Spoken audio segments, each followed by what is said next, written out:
Hey everyone, welcome to Eyes Closed with Bearings. Hello, Doug. How are you? What's up? I'm good. How are you? Fabulous. So your second album is about to drop. Hello, it's you. You. I heard that you were talking about um, that album is kind of like breaking the fourth wall. Can you elaborate a little bit? Do you kind of remember having said that? Yeah, and it might. Yeah, okay. So like, especially the album name. Yeah. It kind of breaks the fourth wall because it's like the person, you, the listener. I thought that was clever. I was like, oh, that's a really good idea. Good thing I thought of that.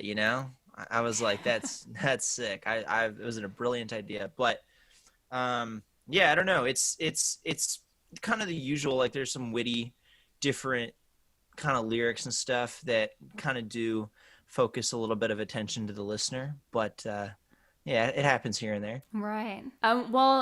Talk to me about working with you. Worked with Courtney Ballard. He's done a bunch of amazing records. Going into working with him, what were sort of like your expectations, and how has he either met them or met them in a different way, or completely like surprised you with his approach? I mean, fortunately, we did So Damn Wrong and I Feel It All with him prior to going in to do the record. And both those songs are on the record, Hmm. but we kind of didn't know at the time if they were going to end up on it. But, sorry, the beer, Cheers to you. Yeah. Yeah. All right, here we go. But yeah, no, he rocks. I love Courtney. He kills it. He's like one of my favorite dudes, not just to work with, but just to hang with. He's mad cool. Um, he's always got cool ideas. We did one thing that was kind of different on this record with working with Courtney was that we would go on Splice and just find samples and stuff, which you know what I mean? Like usually, and I mean there are some elements of hip hop and stuff on the record, but it was just kind of fun to go on to Splice with him sometimes and just find little samples and bits that we can throw into the song and make use of. Yeah. Well, even stuff like keyboard parts. Like someone hit me up today and was like, "What are the keyboard? Who played keyboards on the record?" And I was like, "Honestly, not. No, I don't know. I don't think anyone actually played them. It's just MIDI. You just like put it in the program and it plays Yeah. it. And a lot of the times, keyboard parts aren't even keyboard parts. They're just guitars with a bunch of like weird effects on it, and maybe there's a keyboard layered in with that or something. But Right. it's interesting how like to the average listener, certain sounds they don't know what it is necessarily, but that's the cool thing about music now is you can make any sound that Yeah. you dream up in your head. You can make it exist. Yeah. So you talk a lot about like music coming, like you like music that comes to you or to other people writing music like quite effortless. Mhm. Um so can you apply that to Hello It's You? Do you have a song in mind that was kind of created really effortlessly, like that was just like flowing out? And is there another song that was kind of you had to kind of struggle to get there? Um, yeah, I mean, like Dreams was just like obviously the final product sounds different than the demo, but doing the demo for that was like just 2 hours of messing about with stuff. I'd say uh Better Yesterday, the first track. Mm, It's like that was just like a quick demo thing too. I feel like I'm just bored at home, so I just do a song real quick, and I don't know if it'll make the record or not. It's just one of yeah. those things where it's like I'll do it and we'll see how she goes. And usually it's pretty rare that I do an idea and it's not like usable in some way. Wow, that's a Most pretty of good them. rate. Like, Yeah, but also I feel like sometimes I start on an idea and I don't even bother showing it to the guys because I just yeah. know it's not gonna get there.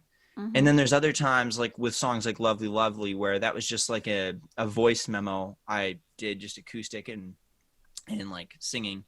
And then when we went into the studio, it wasn't supposed to be on the record at all. We had a different song planned, and then we just the other song we weren't really digging it. Courtney wasn't really digging it, so I played Lovely Lovely, and Courtney's like, oh bro, that's so sick. So we ended up putting it on the record, and it started out as like just gonna be an acoustic song. Then it turned into like we put some drums in it. Then we put this other, it just gradually built itself up. And Yeah. then, like, and I know people haven't heard the record yet, but and then the last song on the record, Transient Colors, Fitzy just did that demo up himself in like GarageBand or something. And then I just put vocals on it. Like literally we had like 3 days left at the studio, and I just went in and but I feel like it's important to think about what you're doing, but maybe don't think too hard, because it's still got to Yeah. feel natural. I think my favorite track you left for last, so Transient Colors, I think was my favorite. Was there a reason why you put it last on the record? Yeah, I feel like it just made sense in the sense that like it's a very releasing track. I don't know if that makes sense, Yeah. but it's very like the chorus is very like soaring and drawn out.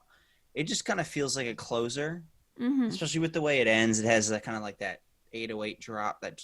Wait, is that? Yeah, that's the song. It has like that weird drop out at the end. Yeah. Um, and the gang vocal and stuff. It's just like that's one of those songs that either has to be like first on the record or last. Mm. It's tough to throw a Yeah. song like that in the middle because Yeah, I think you're right. Yeah. it's so like its own thing. You either have to open with it or close with it. And typically you want to open a record with, the singles and all that Yeah. stuff, because that's how you're supposed to do it. But like, yeah, that's, I don't know. It just felt right being last, I guess, because you don't want to put it beside a song like I guess it could have gone beside Dreams and Over Now, but it kind of did anyways. Yeah, it kind of fell near those tracks anyways. So Hmm. I guess it all kind of fell in that, because the record is weird. It kind of started like the first half is different than the second half. The second half feels a little darker. Yeah, yeah, I agree. And I also think that, I mean, Transient Colors, in terms of like vibe and maybe like lyrics, it reminded me more of Blue in the Dark. Do you think that there's a connection there, or not at all? Yeah, I think so. I wrote that one after going to the what's it called? That place in LA, and you get to look at the stars. I forget what it's called. It's like that big building. Like an Yeah, observatory, some kind? yeah, that's what it is. I have Okay, no so idea what I'm talking about, though. I've never yeah, been it there. was the observatory. So I went Okay. there with one of my friends, and it was just mad cool. So we only had a couple days to finish the record at that point. So I was like, well, there we are. So did wrote up the lyrics the next day and tracked it. And but yeah, I like that song a lot because it feels very like Oasis to me, and I'm on like a whole Oasis kick as of late. So Wow. Okay. I yeah, didn't. I could not have told from just like listening. yeah, it probably isn't that Oasis-ish. I just feel like the chorus sort of is like those long, because we always kind of do those fast, rappier type choruses, and that chorus is a lot more like it's soaring. Like every note kind of just goes over top, Yeah. and it feels real cool like that. But we don't do that very often, so it was cool to do something like that. Hmm. Okay. Very interesting. And like I think another standout track, just because it's so different, is Dreams. Is it kind of like a? Is it? Do you think it's like a more of an homage to like sort of emo rap, or is this legit like something that you're like exploring? I don't know. I'd say, well, that originally I was like on this whole thing where I was like, I really want to do like a song like that, and I didn't know if it was going to be like, if the guys in the band were going to be cool with it, or if it was going to be something I kind of had to do on my own. I wasn't really sure where that would go, but I showed it to the guys, and especially like Ryan and stuff. Like he was stoked on it. I think all the guys really liked it, so it ended up going on the record, which I'm obviously super happy about. Uh, but yeah, I don't know. I was just in FL Studio messing around and listening to like a ton of like Wicca Phase and Lil Peep and just all that stuff during that time. Mm-hmm. So I feel like because that one was written quite a while ago, Yeah. but yeah, like it was probably written a year before we went in to do the record, but I just didn't know what to do with it. It was just such like like not random, just very like, okay, like I have this, but what do I do with it? Yeah. So So it worked yeah. out really well though, going on the record. I'm happy it's on there. Yeah. One more thing I was going to ask you about was the whole like phone metaphor, because it appears in your music video, it appears on the album art. Honestly, like that whole idea stemmed from Kay, who like who did the album artwork, because we kind of worked on kind of collaborating, and then she came back with that album artwork, which was rad. And then so she kind of brought the phone into it. Like she was the one that Mm, kind of thought that up and brought it in and made it work. yeah. Um, so then yeah, we're just like, oh, it's sick. So yeah, we had to go find a phone for the music videos. I wonder, do I have it here? It's oh yeah, it's behind me. It's right there. Wow. Oh my God, I feel so honored. Yeah. So we had to go, like I bought it for like $50 off this lady in Toronto. I think she was probably mad confused why like 7 dudes in a van were rolling up to buy this random phone off of her. She was probably like, "Why? What is going on? But she Well, made this doesn't the she it made doesn't the make any deal of her sense." life. Yeah, she's like, "Why are they paying $50 for this? Why are there so many of them? Oh Why my does their van gosh. sound like it's gonna blow up? What? There's just so many unanswered questions." I feel like we should give that lady a shout out and be like, go buy your props there. Or I don't know. Was it like a Yeah. phone, like an antique phone shop, or just like a thrift store, or what kind of? No, she's just like a lady on Kijiji. She was just like chilling. What's what's Kijiji? Is Oh, that it's like like is it like Craigslist. Craigslist? Oh, so you Yeah. went up, you like literally showed up at her house Yeah. with a And van. Okay, yeah. that is pretty. That makes it even crazier yet. Yeah, it was it was yeah, but Kijiji's just Canadian Craigslist. Right, So you just gotta say sorry and thank you right. during the transaction. That's it. I see. Right. So let's get into the non-music related part. I saw that you have a a Twitter account dedicated to you. I don't know who runs it, but it's the Doug Shitpost Twitter account. Yeah. Would you care to comment? Like, what? Who is it? Like I have like my Chads on my Twitch stream. Uh and they're my Chads, and yeah, they're the homies. So, I stream, and they're my, I guess, they watch every stream and kick it and hang out and record the funny bits and all that good stuff. So yeah, it's one of them, and they just post it on Twitter there, and it's usually pretty good content. I don't even remember half the stuff I say, so it's pretty funny. And they're your chads. Right? Yeah, Yeah. yeah, Is that's what that they're called. did you name them that, or is that just what I mean, happens on Twitch? I think they just are. Fair enough. I mean, because I think the joke is that none of us actually are Chads, of Okay. course. But I think like one of them was in a frat. So then I think maybe it started with me calling him a Chad.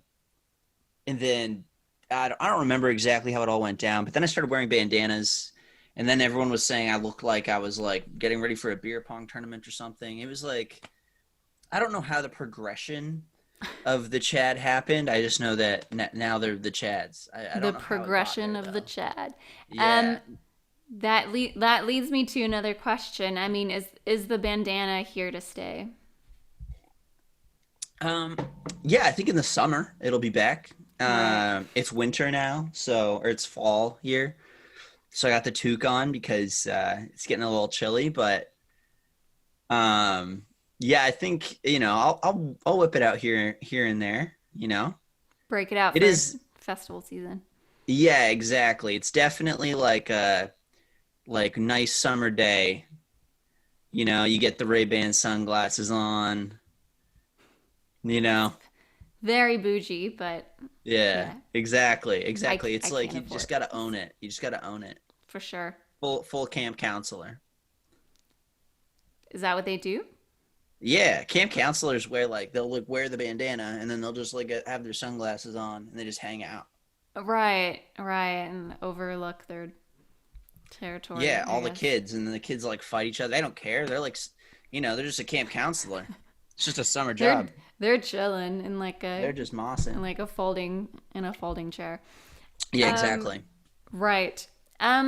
Second to last question. Who came up with a hot sauce? Because that is a move that is next level that I haven't seen before. Yeah, I'm not too Who can sure. take credit for that? I feel like maybe our manager thought of it. I just know it like got put in the group chat as like, hey, do you guys want to do like a hot sauce?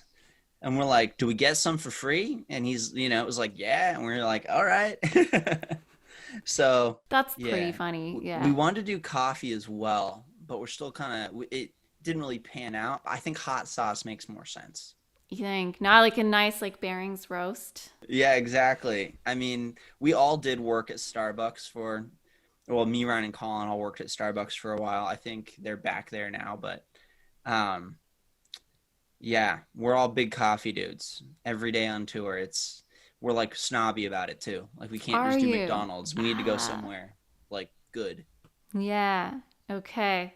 My last question to you is well, I just have questions about this tweet. Okay. It was tweeted from the band Twitter. Do you know anything about this? I don't. It sounds like a Fitz post. If I had to guess, Fitzy.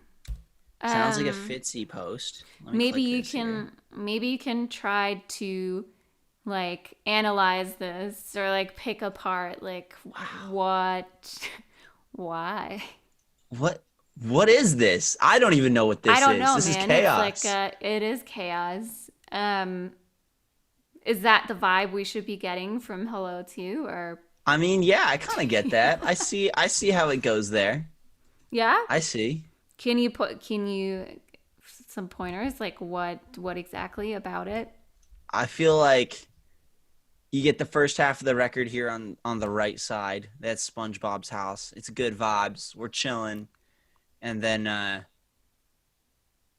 I guess we move. Well, what's this big house though? I don't know.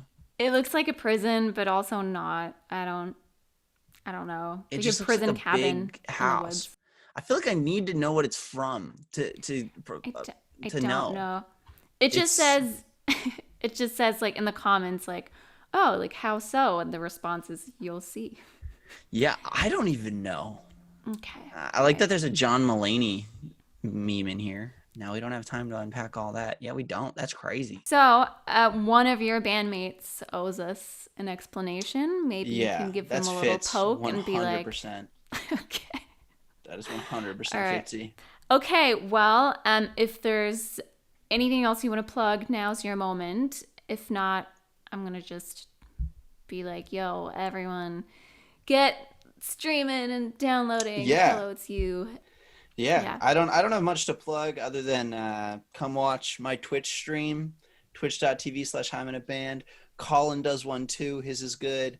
Mike's always uploading on TikTok, so if you like watching drum TikToks, go give him a follow. Sick. And yeah, maybe bombard Fitz and ask what the hell that post is about because I don't even know. Thank you so much for taking the time to hang out. Have some beers, have some tea, talk Yeah, about thanks for music having me. and hot sauce and SpongeBob. Yeah, Cool. thanks for having me. Okay, thank you everyone for watching, and thanks Doug for the interview. See you soon. Have a good one.